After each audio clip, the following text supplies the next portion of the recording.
in Linden, my family. And last summer I walked into the archives to find out some information about train wrecks that I heard that took place in town, and everyone stepped back and said, okay, you're in charge of the archives now. So be careful what you do. My interest in history stems from really growing up in the Chicago area, having an interest in Chicago and regional history. I've made some contributions to earlychicago.com, working with the individuals that put that website together, and really had a lot of fun learning more about our town. And I tend to find things that are a little unusual, so I hope you appreciate that. But yeah, there is a wilder side to Western Springs, and I thought I would share some of that with you today. And we'll move real quick. If you have questions, you can ask them now or afterwards or whatever. And if things resonate with you or you remember some of these events or whatever, I'd love to hear from you. Of course, our Historical Society starts with the water tower. Does everyone know where that is? I know. Okay, good. Everyone's been inside in the museum? Okay. It's listed on the National Register of Historic Places, which happened in 1981. The National Register has over 80,000 entries right now around the country. Does anyone know the other entrant that we have in the National Register in Western Springs? First hand up. That's right, First Congregational Church. Plaques are on the wall. There's two structures there. One was entered, I think, in 1930 and one in 1929. LaGrange is a historical district. There's other in the area that are on the National Register as well. In doing research on the water tower, Carol Young was in charge of that research project and found out that it had something to do with Naperville, and she went out there to the Centennial Pool and was wondering about what's underneath there. And she had them drain the pool out and climbed down into the pool, into the remnants, and found out that in fact the stone from Centennial Pool contributed to the building of the water tower. So all that was hauled out here. She knows the whole story. But anyway, they did put it back in. The water's back in there. Swimming is fine. So head back out there. But it shows the kind of cloud we have here in Western Springs. So the museum is inside the water tower, and here's a couple of photos that I took from inside. Everyone should recognize those revolving displays and a lot of interesting things in there. Stairway up to the second floor. You know, interesting curvature up there, the quilt at the top. There's just a lot of different things inside the museum. So if you haven't been there for a while, fun to come back and take a look.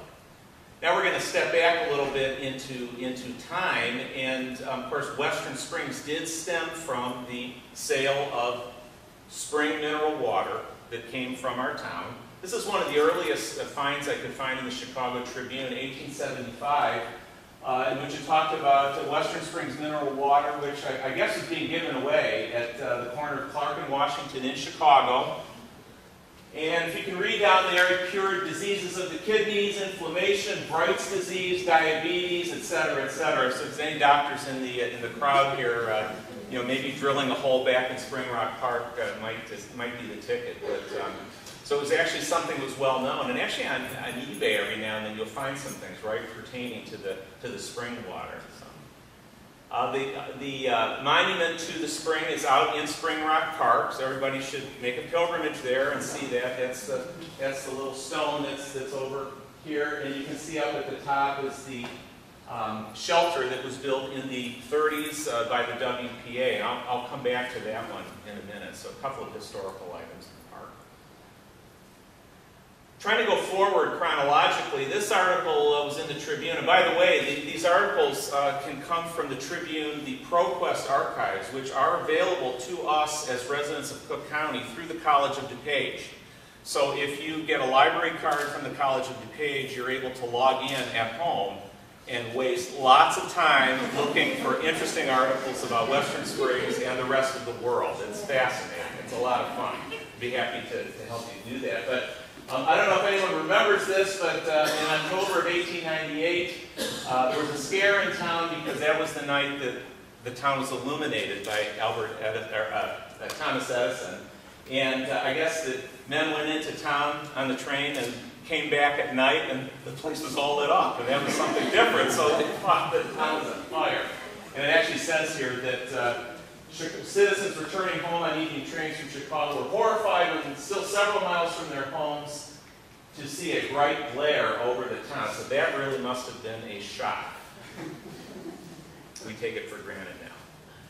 Moving into the 1900s, there was a military school here in Western Springs that I guess the kids didn't really like too much. One of the boys ran away and her mom thought he joined the circus 2 years ago. And the other one, the article says, diet of beans and soup causes 3 boys to run away.